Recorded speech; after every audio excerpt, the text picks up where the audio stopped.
Whether for families, for pet owners, for single people, the Honda CR-V needs to serve all types of customers. That means it needs to be a hard-working vehicle with comfort, space, fuel economy, and so on, and all in equal measure. Now, this is a 2017 Honda CR-V that we've owned since March 2017, and as of June 2020, we have just about 50,000 miles on it. In this video, we're going to talk about what ownership was like, what we liked about it, what we didn't like about it, what reliability was like, and what it's worth now. Before we get to it though, make sure to like, comment, and subscribe, and visit Edmunds.com at the links below to see more vehicles like this and our long-term coverage of this particular car. 2017 marked the introduction of the 5th generation Honda CR-V, so we bought the first one we could get. Now, this is an EXL with navigation, which is the second trim level from the top. We got it with front-wheel drive because our office is in Los Angeles, and if you're going to spend all your time commuting in Los Angeles, you really don't need all-wheel drive. Aside from that and the color, you don't really have any other options to choose from. When new, this had an MSRP of just over $31,000, and after negotiating with a local dealer, we bought it for just under $30,000. Hi there. Let's talk about what the CR-V was like to live with. First off, from a usability perspective, the CR-V delivered everything we could ask from it. Parents on staff really liked the second row setup because the doors were lightweight and the lift step-in height on the floor was pretty low. So that meant kids could more easily open and shut the rear doors and access the interior. Now, everybody on staff loved the interior space and the cargo space because there's so much of it. The cargo space specifically because there's, again, a ton of space back here, but also the low liftover height meant you had a ton of space to store whatever you needed to bring more easily. Groceries, bags of grass, pets, list goes on. Balloon animals, carrots, bags of cement, tigers, tools, fish bait, clown noses, produce, livestock, a herd of cats, pumpkins. I love clever interior storage solutions, so we have to talk about the center console again. Yes, you got cup holders in a storage area right here, but it's what's happening right here that's so nice, and I want to demonstrate this. So, of course, you got the armrest. Underneath that, it flips up just like you would expect, and there's a big cubby down here. This little plastic piece has a textured surface right here that's great for holding your phones. It's also slidable, so when you push it back, you reveal more storage space down here, and also power ports and USB ports. These are the older style USB ports because USB-C wasn't that big of a thing in 2017, so that's just what you have here. This gets a little bit better though because this sliding tray comes out. So if you want more storage space without a cover, you can. You can also flip it around and run it like that if you want to secure the space in here and slide this out only when needed. Really cool, clever stuff. Now, as for driving, the CR-V wasn't the most thrilling or dynamic vehicle in the world. It's competent, and steady competency isn't sexy, but it's what you appreciate in a commuter. The turbo 1.5 liter has adequate power, and when it's connected to the continuous variable transmission, it works fine. This is generally a pleasant car to drive. So what didn't we like? Well, let's start with this screen because the screen was infuriating at times. It was often slow and not really responsive. It supported Android Auto and Apple CarPlay, and that worked great until the screen started randomly flickering between automatic day and night settings. And it would do that randomly, sometimes fast enough that the screen would literally look like flickering. And the screen was totally unresponsive when that was happening. The only way to fix it was to turn the car off and restart the car. That's frustrating, but what made it even more so was the fact that we couldn't reproduce the problem. So we couldn't take it to a dealership and demonstrate what the problem was. This whole experience made us really want the screen that's in the new Honda Accord. Back when I was a kid, when this would happen with like the NES cartridge, you just pull it out and blow in it, and that would fix problems. Apparently that doesn't actually fix anything. It was more of a placebo effect, but it still felt good. You know, when we realized that would have the effect of cleaning, we thought, well, what happens if we just started putting stuff in there? And you'd put stuff in the cartridge and turn the Nintendo on, and you get all kinds of weird colors and stuff on the screen. Carlos, the screen. Yeah, that's really annoying sometimes. Really annoying sometimes. Now, past that, the other annoyance was this little switch right here. It's a volume control, and it works like a button. You press up for volume up, and you press down for volume down, just like you would expect. But this switch is also touch sensitive, so if you sweep your finger up, the volume goes up. If you sweep your finger down, the volume goes down. That's neat until you start turning the wheel, and when your finger grazes this switch because you're turning the wheel, the volume changes accordingly. That got really frustrating to me in particular. Now you can disable that touch sensitivity in the screen, but apparently so many people complained because as of 2019 and onward CRVs, this is just a physical switch instead of a touch sensitive switch. Now lastly, the CRV came with Honda Sensing, which is the name Honda gives its package of adaptive and advanced safety features like forward collision mitigation, lane departure alert, adaptive cruise. Now most of the systems were great and they worked pretty much invisibly, which was nice, except for the frontal collision warning, which went off all the time. And when we finally figured out how to disable it, the notes in the logbook described that act as heroic. Hey, Mr. Radar Buddy, I appreciate what you do. I appreciate your job. You sense the traffic and you mitigate the collisions. Just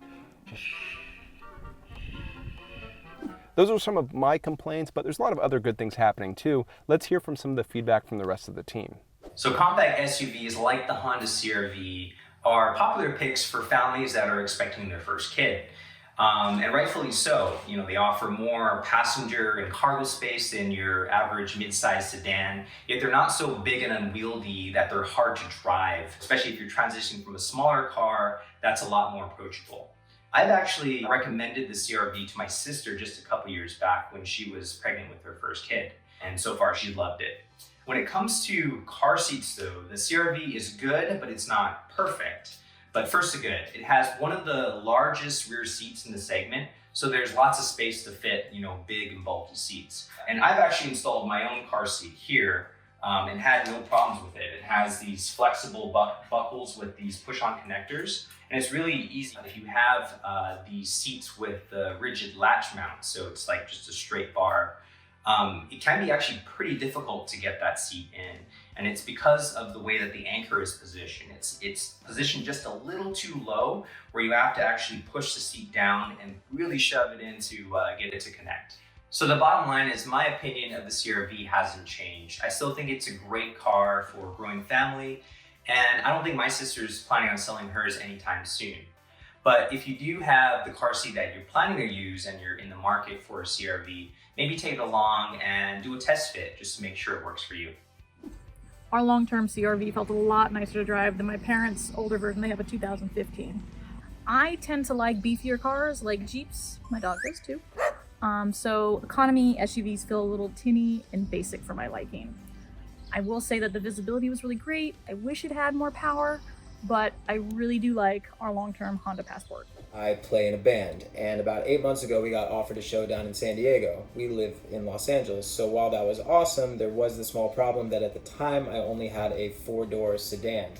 So I borrowed the CR-V from work and then proceeded to fill it with a Marshall half stack, which is a really big guitar amp, a bass amplifier, 2 electric guitars, a bass guitar, a tub full of t-shirts, my wife, my bass player, and all of our luggage, and made the drive down to San Diego. And it really solidified my decision that the next vehicle I bought was going to be a crossover.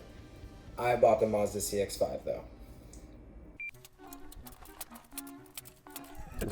Just doing man stuff. Yeah. Let me make sure I can. So let's talk about maintenance. Our car, like most new cars on sale today, has a maintenance minder that tells you when service is needed. We followed that minder's instructions and had 4 service appointments, and that was for oil filter, cabin filter inspections, and so on. At one point, we did have to go to the dealer because the button on the shifter fell off. The whole time during ownership, a lot of people complained that that whole mechanism felt cheap, and so we had that button fall off and had a new one installed. And what was interesting is when we took it to the service advisor at that moment, he said this was the 3rd one he'd seen that week with that same problem. Now, as far as recalls go, 2017 CR-Vs had 3 recalls as of the time of this recording, but our specific car wasn't subject to any of them. What else went wrong? Well, there was one weird phenomenon that happened with the grille shutters. Like most new cars, this CR-V has shutters in the grille that open and shut depending on the engine's cooling and aerodynamic needs. At one point, one of our staff members was driving on a road trip over hilly terrain and saw an alert that said something to the extent of shutter grille problem, power reduced. He reported that the power was diminished and that the throttle response wasn't as good. He pulled over, turned the car off, waited a few minutes, turned it back on, and continued on his way. On the return trip, however, the same problem happened in roughly the same area. We went to the dealership to have it addressed, and like the glitchy stereo, they didn't find anything to repair. But while we're on the topic, we need to talk about oil dilution because it's a common thread we see on model year CRVs that are 2017 or 2018. Now, the problem occurs when gasoline leaks into the oil system, and this is something that can cause damage over a long period of time. It appears that our CRV didn't have this problem, and we can only report on what we've experienced. Honda, though, has rectified this by offering longer powertrain warranties on potentially affected 2017 and 2018 CRVs to 6 years and unlimited miles. Let's talk about fuel economy. The EPA rates 2017 Honda CRVs that are equipped like ours at 30 mpg combined. Now, after nearly 50,000 miles of driving, we saw 27.3 mpg average, which is lower than the city rating. Why is that? Well, we spent the majority of our drive time in notorious LA rush hour traffic, but that doesn't explain the whole story. See, this CRV has a small turbocharged engines. And the thing with small turbocharged engines is they tend to show really good fuel economy numbers in laboratory testing, but not in the real world. There are a variety of reasons for this, but one of the biggest has to be with the fact that these things only make decent power when you're on the gas pedal using that turbocharger. Turbocharged power feels good, so you tend to get on the gas pedal sooner and stay on it longer to reach freeway speeds on short on-ramps like the kind that we have in LA. Regardless though, we've seen this kind of behavior with similar engines to the CRV, so just know that your mileage will vary depending on how you drive the car. So what's our CRV worth now? Well, the only way to know for sure is actually by selling it, but by using the Edmunds appraisal tool, we can get an idea for what this vehicle might go for considering its options, mileage, region, and so on.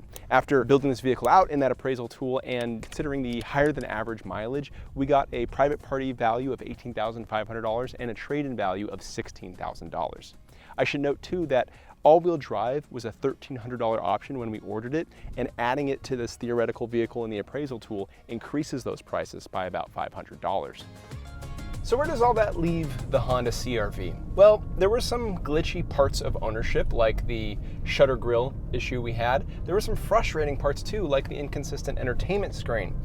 Overall though, you have to take all that stuff on balance with all the CRV's positive attributes, like how it drives, like the interior space and functionality, and like the super rad center console here.